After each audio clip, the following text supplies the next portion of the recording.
பேரன்புமிக்க ஆசிக் தோழர் நேயர்களே, தமிழக சட்டமன்ற தேர்தல் மிக விரைவில் வர இருக்கக்கூடிய சூழலில் திமுக கூட்டணி கட்சிகளுக்கான சீட்டுகள் ஒதுக்கப்பட்டு இந்த கூட்டணி கட்சிகள் அந்த சீட்டுகளில் எந்தெந்த கேண்டிடேட்டை நிறுத்த போகிறோம் அப்படிங்கிற அறிவிப்பையும் வெளியிட்டிருக்காங்க.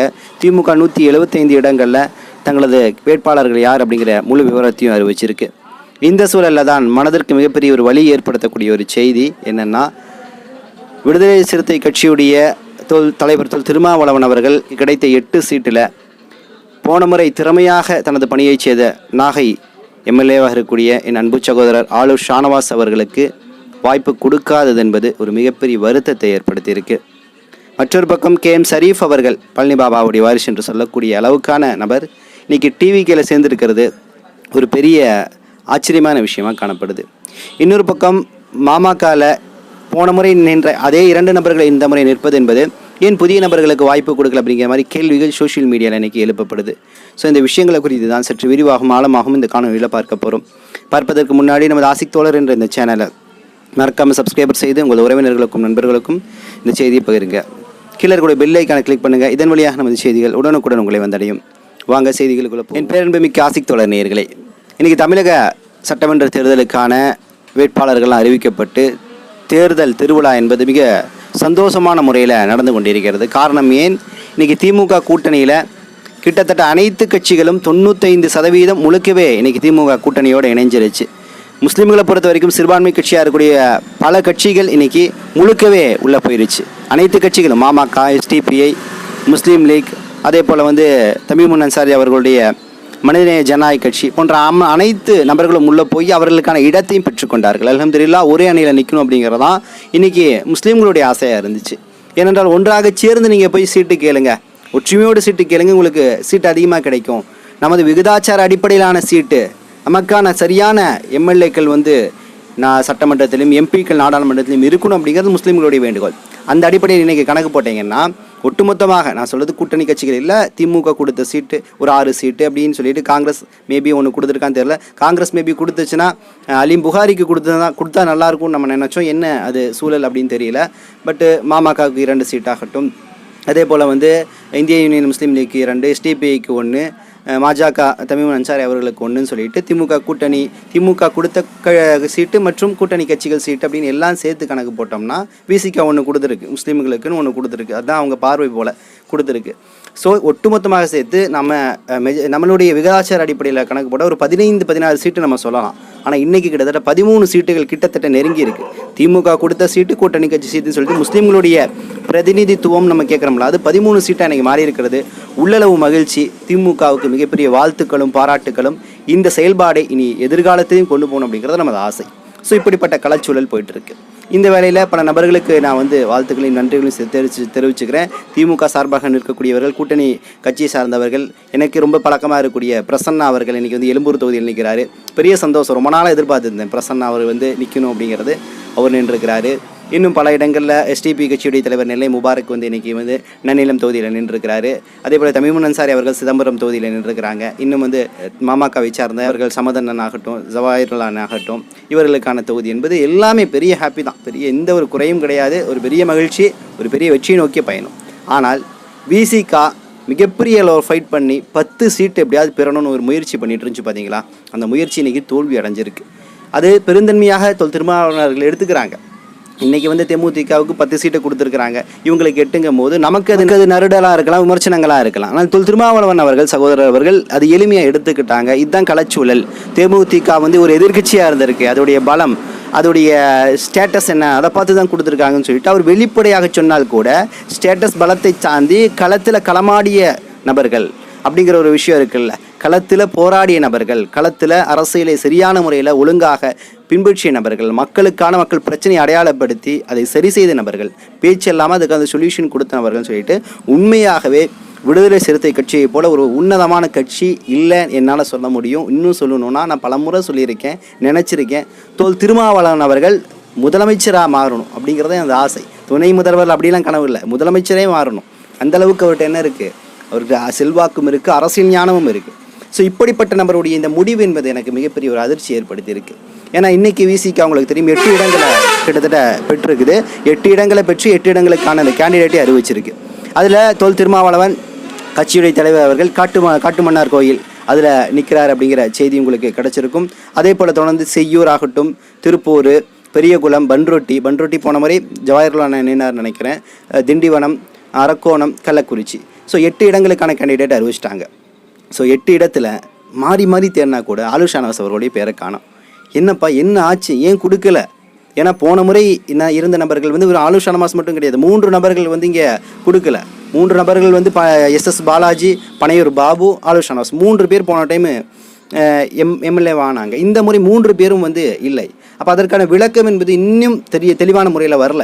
நேற்று 1 மணி நேரத்துக்கு மேலே திருமாவளவன் அவர்கள் பேசியிருந்தாங்க, வருத்தம் தெரிவித்தாங்க. பனையூர் பாபு ஆகட்டும், SS பாலாஜி, ஷானவாஸ் அவர்கள் வந்து கொடுக்காது, எனக்கு வருத்தம் அளிக்குது அப்படின்னு சொன்னார். அதற்கான இன்னும் தெளிவான விளக்கம், புதிய நபர்களுடைய வருகைக்காக இவங்களுக்கு கொடுக்கலையா, காரணம் என்ன அப்படிங்கிற ஒரு விஷயம் கொடுக்கல. ஆனால் இந்த 3 நபர்களில் மித்த 2 நபர்களை பற்றி கேள்வி எழலை. ஆனால் ஆலு ஷானவாஸை பற்றி கேள்வி எழுந்து கொண்டே இருக்கிறது, இப்பவும் எழுந்துட்டு இருக்குது. சரியான விடை இன்னும் வரல. ஏன் ஆலு ஷானவாஸ் வந்து இந்தளவு இம்பார்ட்டன்ட் கொடுக்கப்படுதுன்னா, அவர் வந்து ஒரு முஸ்லீம் பேர் வச்சிருக்காரு, ஒரு இஸ்லாமிய சார்புடைய நபர் கிடையாது. அவர் எல்லா மக்களுக்குமான ஒரு நபராக இருக்கார். வெறும் திரையில் வந்து ஒரு டிவி விவாதத்தில் பார்க்கக்கூடிய, நல்லா பேசக்கூடிய ஆற்றல், நல்ல தமிழ் வளம், மொழி வளம் அப்படிங்கிற அந்த நிலையெல்லாம் தாண்டி களத்தில் களமாடியவர். வெகுஜன மக்களுடைய பிரச்சனையில தோளோடு தோல் நின்று குரல் கொடுத்த நபராக இருக்கிறார்.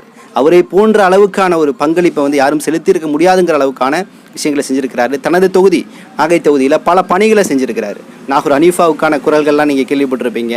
அது இல்லாமல் பொது சமூகத்திற்கான குரல், எல்லா மக்களுக்குமான, விளிம்புநிலை மக்கள், பட்டியல் மக்கள்னு சொல்லிட்டு இது அனைத்து மக்களுக்குமான ஒரு பொதுவான தலைவராக இருந்தார். அவர் முஸ்லீம் தலைவராக அடையாளப்படுத்தவே முடியாது என்ற அளவுக்கான ஒரு தலைவர். ஆலு ஷானவாஸ் அவர்கள் 2015, 18 இந்த காலகட்டங்களில் சென்னையில் இருக்கும்போது எனக்கு அவ்வளவு பழக்கமாக இருந்தார், அவ்வளவு நேசித்தேன். சொல்லப்போனால் நான் ஓரளவு பேசுகிறேன்னா அதற்கு ஒரு துவக்க புள்ளியே ஆலு ஷானவாஸ் அவர்கள் தான். பலமுறை சந்தித்தேன், பலமுறை பேசினேன், ஏன் இப்போ கூட மெசேஜ் பண்ணினேன். ஆனால் என்னென்னா இந்த நிலையில் அவர்கிட்ட எனக்கு பதில் கிடைக்கல. நான் ஏன் கொடுக்க, ஏன் நிற்கலையானா அப்படின்னு கேட்கக்கூடிய எனக்கு தயக்கமாக இருக்குது. அவர் மனநிலை என்ன இருக்கும், எப்படி முடிவு எடுத்திருக்கிறாரு, இதை எப்படி ஏற்றுக்கிறாரு, இன்னும் அவர் தெளிவாக அவரும் பேசலை. அப்போ இந்த சூழல்களில் பல்வேறு கொஸ்டின்ஸ் வந்து இன்றைக்கி சோஷியல் மீடியாவில் வைக்கப்படுது. முதல் கேள்வி என்னன்னு கேட்டிங்கன்னா, ஒரு நபர் சொல்கிறாரு, ஏன்பா முஸ்லீமுக்கு ஒரு சீட்டு தான்ப்பா, அப்துல் ரஹ்மான் அப்படின்னு சொல்லக்கூடிய ஒரு புதிய நபருக்கு ஒரு தொகுதி கொடுக்கப்பட்டாச்சு. அப்போ முஸ்லீம் என்ற அடிப்படையில் விசிகா புதிய நபருக்கு கொடுத்துருச்சு, வேலை முடிஞ்சு போச்சுலப்பா, ஒருத்தருக்கு ஒரு முஸ்லீமுக்கு தான் கொடுப்போங்கிற மாதிரி சில பதிவுகளை பார்க்க முடியுது. இது என்ன வகையான மனநிலை? இப்போ ஆலு ஷானவாஸை வந்து ஒரு முஸ்லீம் கேண்டிடேட்டாக பார்த்துருக்கீங்க, முஸ்லீம் நபராக பார்த்துருக்கீங்க. இப்போ ஆலு ஷானவாஸ் என்பது ஒரு பொதுவான நபராக, அனைத்து மக்களுக்குமான நபராக நீங்கள் பார்க்கல அப்படிங்கிற மாதிரி சில கேள்விகள் எழுதலை. இது நான் சொல்கிறதெல்லாம் தலைமை தாண்டி கீழே இருக்கக்கூடிய பல நபர்கள் வந்து இன்றைக்கி இதுக்கு கொஸ்டினுக்கு ஆன்சர் கொடுத்துட்ருக்காங்க. ஏன் நம் முஸ்லீம் சகோதரர் ஒருத்தர் இப்போ சொல்கிறாரு, விசிகாவில் இவ்வளோ நாள் கருப்பாடாக இருந்த திமுகவை வந்து ஃபைன் பண்ணி, திமுக சார்புடைய நிலையில் இருந்த ஆலு ஷானவாஸை ஃபைன் பண்ணி இன்றைக்கி தூக்கி விட்டாங்க பார்த்தே அப்படின்னு சொல்லிட்டு மகிழ்ச்சியாக பதிவு போடுறாரு. என்ன மனநிலையில் இருக்கிறீங்க? நான் அடித்து சொல்கிறேன், ஒரு காலம் விசிகாவுடைய கொள்கையை பின்பற்றி ஆழமாக வேரூன்றி இன்றைக்கி 8 சீட்டு பெறுறோம்னா அதற்கு அடிப்படை காரணம் யாதுறீங்களா? ஆலு ஷானவாஸ் தான். ஓப்பனாகவே நான் சொல்லுவேன், அவருடைய விவாத நிகழ்ச்சிகள், பொது மேடைகளில் அவர் பேசின விஷயங்கள், அவர் வைத்த அரசியல்கள், சித்தாந்தங்கள், கருத்தியல் மோதல்கள், இது எல்லாம் சேர்த்து தான் இன்றைக்கி பெரிய அழுத்தத்தை திமுகவுக்கு கொடுத்து விசிகாவுடைய வளர்ச்சி இருக்குல்ல, பேச்சு தான வளர்ச்சி, செயல்பாடு பேச்சு தான வளர்ச்சி. அப்போ இன்றைக்கி விசிகாவுடைய வளர்ச்சியில் ஒரு முக்கியமான புள்ளியாக இருந்த ஆலு ஷானவாஸுடைய பேச்சு செயல்பாடு தான் இன்றைக்கி கிட்டத்தட்ட 8 நோக்கி நெருங்கி இருக்குது. 10 கேட்டு 8 கிடச்சிருக்குன்னா அதற்கு ஒரு வகையில் ஆலு ஷானவாஸும் ஒரு பங்காற்றி இருக்கிறார். ஸோ அப்படிப்பட்ட நபரை வந்து இன்றைக்கி கொடுக்காது என்பது பெரிய மன வருத்தம். இன்னொரு பக்கம் சொல்லப்படுகிறது, அவர் ஏன் கொடுக்கல தெரியுங்களா, அவர் எம்பி ஆக்க முயற்சி பண்ணிகிட்டு இருக்காங்க. நானும் அதை கேட்டு டக்குன்னு ஒரு பதிவே போட்டேன், அவருக்கே போட்டேன், நான் யோசிக்காமல் அடுத்து எம்பி ஆகக்கூடிய சூழல் இருக்குது அப்படின்னு. உண்மை என்னென்னு கேட்டேன்னா, அவர் எப்படி எம்பி ஆக முடியும்? இப்போ இன்றைக்கி பார்த்தீங்கன்னா திருமாவளவன் இதை எப்படி யோசிச்சாருன்னு தெரியல, நீங்கள் தான் எனக்கு சொல்லணும். இன்றைக்கி காட்டுமன்னார் கோயிலில் வந்து அவர் நிற்கிறார் எம்எல்ஏவாக. ஆல்ரெடி எம்பியாக இருக்கிறார் சிதம்பரம் தொகுதியில். உங்களுக்கு தெரியும் 2 எம்பிக்கள், சிதம்பரம் மற்றும் ரவிக்குமார் அவர்கள் நிற்கக்கூடிய விழுப்புரம். ஸோ துரை ரவிக்குமார் விழுப்புரத்தில் எம்பியாக இருக்கார், இவர் திருமாவளவன் வந்து சிதம்பரத்தில் எம்பியாக இருக்கார். இப்போ எம்பியாக இருக்கக்கூடிய சமயத்திலேயே நீங்கள் எம்எல்ஏவாக காட்டுமன்னார் கோயிலில் நிற்கிறீங்க, ஒருவேளை ஜெயிச்சிட்டிங்கன்னா என்ன ரூல்ஸ், அரசுடைய சட்டம் எப்படி வகுத்து கொடுக்குது? 14 நாளுக்குள்ளே நீங்கள் ஏதோ ஒன்றை தான் சூஸ் பண்ணணும். ஒருவேளை நீங்கள் எம்பி ஆகிட்டீங்க அப்படின்னா இங்கே எம்எல்ஏ பதவி காலி, அப்போ மறுபடியும் இடைத்தேர்தல் என்பது இங்கே வைக்கப்படுமா? அப்போ மீண்டும் மக்களுடைய பணங்கள்லாம் வீண்வரையம் செய்யப்படுமா அப்படிங்கிற கேள்வி. இல்லை நான் எம்எல்ஏவாக இருந்திருக்கேன்னா எம்பி பதவி காலி, ஸோ அப்போ எம்பி பதவி காலி இல்லை, அப்போ ஆலு ஷானவாஸ்க்கு வாய்ப்பு இருக்குது அப்படின்னு நீங்கள் நினச்சிங்கன்னா அதுவும் தப்பு. இதை நான் ஸ்டடி பண்ண அளவு நீங்கள் தான் எனக்கு சொல்லணும் சரியா பிள்ளையான்னு.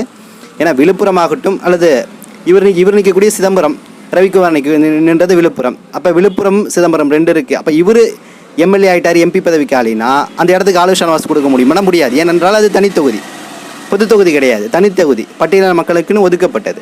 அப்போ அந்த அடிப்படையில் எப்படி சிதம்பரம் தொகுதியில் வந்து ஆலு ஷானவாஸ் வந்து எம்பியாக மாற முடியும்? ஸோ விழுப்புரத்தில் இருக்கக்கூடிய அவரை வந்து பதவியிலக்க வச்சுட்டாங்க அப்படின்னா கூட அதுவும் தனி தொகுதி. ஒரு வேளை சொல்கிறேன், அப்படிலாம் நடக்க முடியாது, நடக்காது. அப்போ விழுப்புரத்தில் வந்து முடியாது. அப்போ 2 தொகுதிகளும் தனித்தொகுதி.